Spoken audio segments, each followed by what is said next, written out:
Hello everyone, welcome to another Menacing Timeline video, and today I'll be talking about the spec called Akaza. I've already made a video on how to get it. It's pretty easy. You get yourself a Musen blood, you use the Musen blood, not you really use it, but like you have the Musen blood on your inventory, you talk to Akaza right over there, and you have Akaza, pretty much that. If you want a more detailed info about that transaction, then I'd recommend you to watch a different video, which is how to get Akaza video. Then that would tell you a lot more than I can tell you right now, because I'm just showcasing you Akaza itself. So now that you know how to get yourself Akaza, it's time for me to talk about him generally.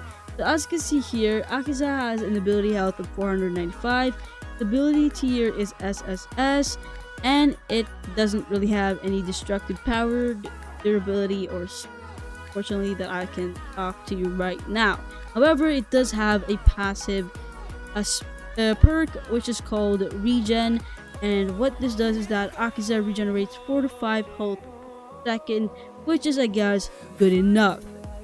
Now that you know that, let's go ahead and of course show you its moveset. So let's start with the first one, which is the left mouse button.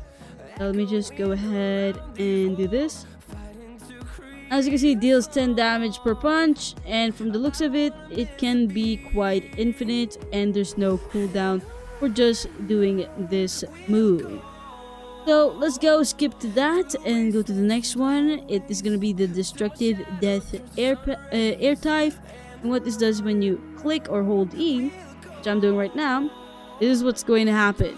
You're going to go ahead and shoot out projectiles that deals 10 damage per projectile that hit the opponent, and has a good amount of range. You can go a little bit farther away from your opponent. Okay, so you just have to either you need to hold E. You can't click E, you have to hold E. So yeah, that's it. Next one is going to be the charge punch, and to do the charge punch, this is range. You can go a little bit farther away, and you click R. You are doing like that. Weird.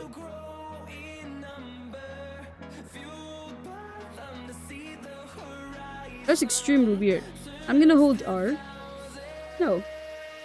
Okay, so what you're gonna do right now is go near your opponent, and then you click R.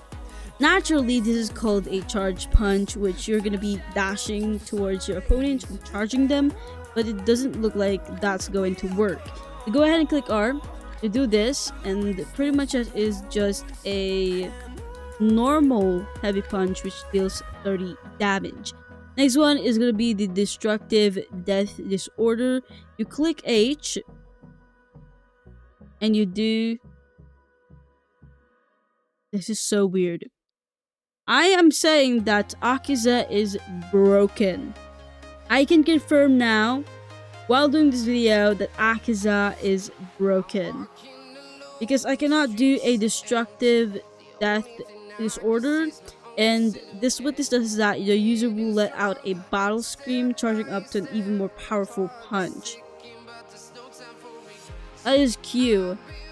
That there's Q. And what you pretty much do is, when you click Q, you're gonna have your right hand shoot out a projectile, which deals 65 damage. However, when you click H, nothing happens. Next one is gonna be T, if there is some. And this is what happens. Oh. And what happens? You become faster. I can feel like you're a lot more faster than you are normally. Do you deal more damage? Nope, still the same damage as ever. Oh. Something is. So what I'm doing right now is called the Technique Development Destructive Death Compass Needle, and what this does is that Akaza remains in a place as as a grid pattern appears underneath. The user cannot be hurt during this awakening unless the character bypass said awakening, thus allowing Akaza to use all of its moveset and granting the user health and major speed buff. So as you can see, my speed buff is going up. My health is probably like up.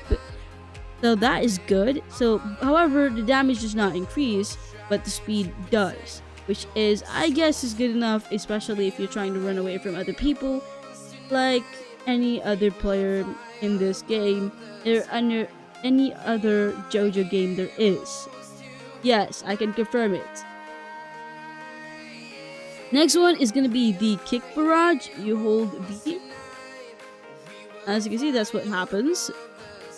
Next one is gonna be the annihilation type mini, and it's pretty much just a Q, which is shoot out, which I already explained earlier. Next is gonna be the energy shockwave. You click B, and it does that. This is actually a AoE, so whoever was around you will deal 35 damage. And yeah, that is pretty much it. There is the F, which is the compass shockwave, which does that. That's a little bit different. So you was able to see there. That is what the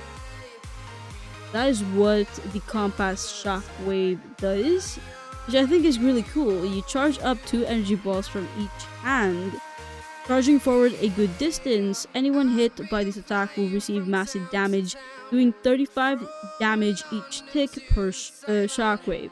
This attack does true damage and bypasses block. So if you try to block me and I click my F, which is the compass shockwave, you're pretty much just dead. So yes, that is all that this guy has to offer. You can do Zay, which is like a long dash. So let me just do Zay again, and let's see. I'm gonna hold Zay, so it's only like a long dash. Of course, you can do C, which is roll over, and V for the kick, like any other. E for the what did I do with the B again? Energy shockwave. And yeah, that is pretty much it. Nothing more, nothing less. So if you have any questions about Akaza, go ahead and ask me. Any question is available. But that's it. Thanks for watching, and maybe see you again in the next video. Bye.